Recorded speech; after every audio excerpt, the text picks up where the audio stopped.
up, you guys? Mez here, and Battlefield 4 is here on the Bloodhawk Productions YouTube channel, finally. It's been a week since the game has come out, and my team has been enjoying the heck out of the game. I'm going to get to the plans I have for the YouTube channel in just a bit. Right here we got some gameplay with me and Stink. Now when I started playing this was one of my first games. My initial priority was to get the DMRs unlocked. So I had to get the first DMR, you got to play a lot of recon. I'm not too good with bolt action rifles, never really used them that much. They are pretty unforgiving in my opinion in combat situations. Man, you have to be pretty on your shot if you're getting shot at.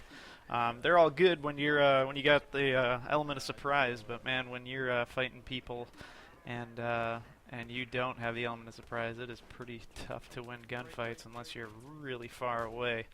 One of the things that I think bolt actions do to your playstyle is they force you to take cover after every shot. Now you got a powerful first shot, but because you go to throw the bolt and you're kind of vulnerable when you throw the bolt, it automatically gives you good field craft because you are not really presenting a constant target to the enemy, whereas if you have an automatic weapon, generally people like to stand and shoot until the enemy's dead, and if that enemy turns and domes them in the face, they usually complain a lot. So if you find like your morale's pretty low playing these games, I would switch to a bolty because it kind of almost forces you to take cover all the time, whereas if you don't have that awareness to hit the deck when somebody turns to shoot at you, if you've been trying to shoot at them all day, then maybe bolty might be the way to go for you. So some of the things I want to talk about today, guys, is what we can do to kind of improve your frame rate in game. There's a couple things I found out that can really drastically improve your frames in this game. There's still crashes, there's still game crashes, there's still server crashes. DICE has been working pretty hard to try to fix that. Not a huge deal, but it can be kind of irritating if you play a full round on 64-man mode and you did really good, and only to have the server crash and you lose everything you gained, to lose all your stats, especially this early in the game when everybody's trying to unlock everything. When it seems everybody's a weapons hipster, they just want to get their hands on all these guns and try them out. One of my better players, Derek, he's trying to unlock every gun in the game and just try it out and see what he's gonna specialize in, really, from trying all the guns out.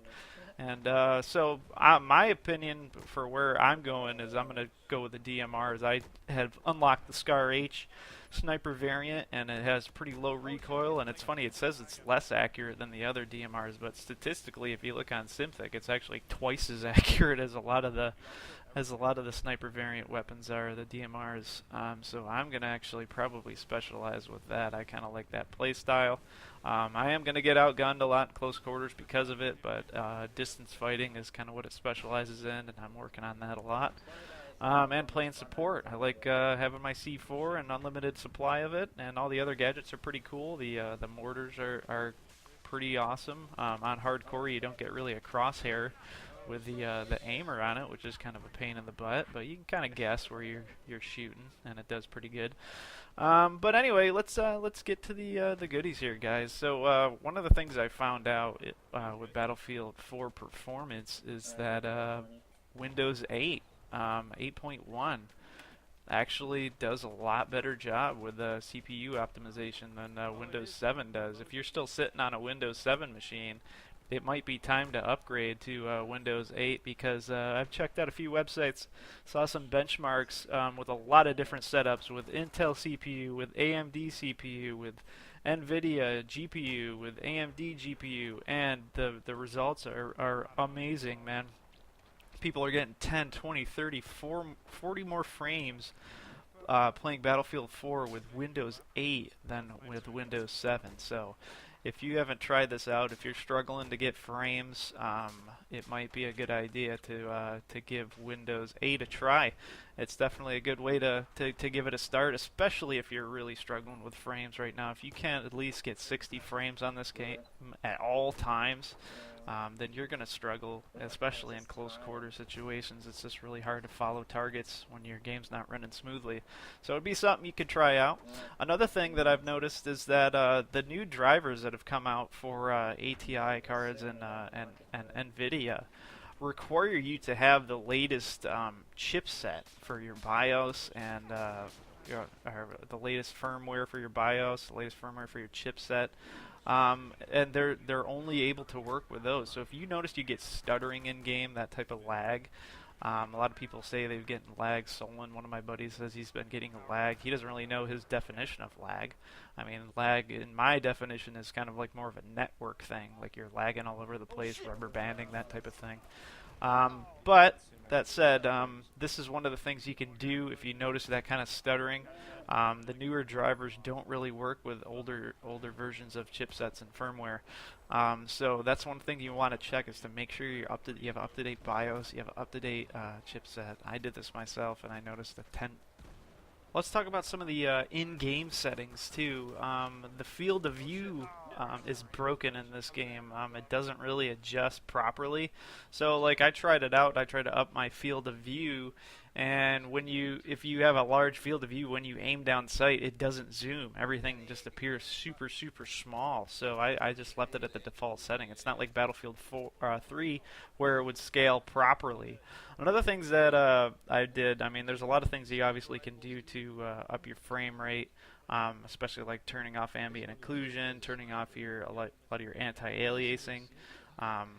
But one of the things you can do to kind of give you a boost in gameplay is lower your lighting and lower your effects. Now, people love the effects of this game. They love the lighting effects, the glints, the reflections, and everything. But ultimately, in combat, those types of things really distract and disorient you when you're trying to fight the enemy. So lowering your lighting and lowering your effects, I've noticed, has had a drastic improvement on my combat awareness, combat ability, I'd say, more than anything.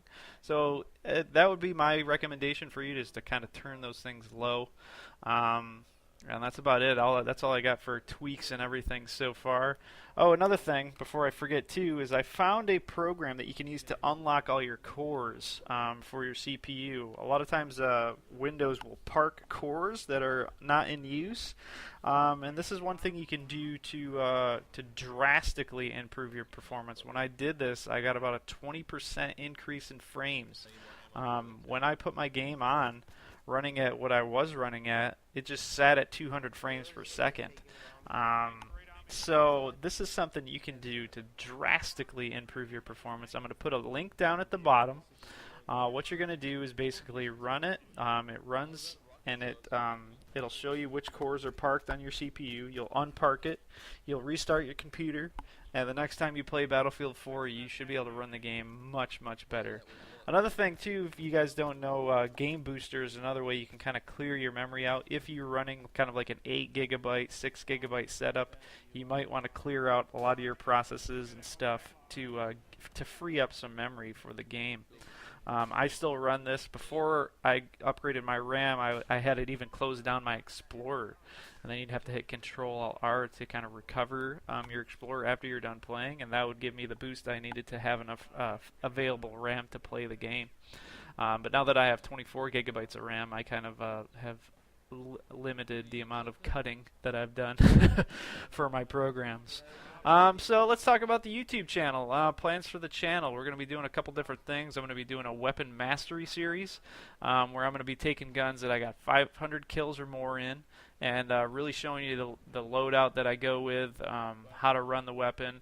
And for the guys in the clan, you guys can help me out on this too. If you have a gun that you have over 500 kills in that I haven't reviewed already, I can go around with the spectator mode, spectate you using this gun, and different loadouts, different maps, and we could put together an episode to help out my subscribers who are looking to find their preferred kit, their preferred weapon.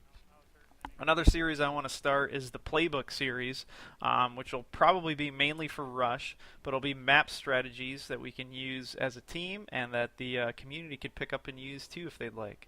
Another series I'm going to be starting with the advent of spectator mode. I'm going to be doing a series called Spoon Fed, where I can go into either a clan member or a community member who requests by commenting. to have me go and watch them play, and I will spoon feed you how to play the game a little bit better, giving you tips and tricks as you go. And I'll be posting your gameplay on the Bloodhawk Productions channel. Another series that I've been wanting to do for a long time that nobody's really been able to do because nobody else really records is called the Team Cam HD. Now, one of the better videos of my Raw Test series before was when Smoketep recorded a round that I recorded as well, and we kind of put the footage up together, and I had a split screen type view of his view too, and I would zoom in on his view when he had action shots going on, and I would zoom back on my view for a lot of the gameplay. And I would keep like his view up in the corner. And kind of one of my bigger goals for this channel is to have the whole team do that, where I can put a kind of an overlay on above, the video itself that shows each person's view, and then have a cropped image of my video on the bottom that will show my view.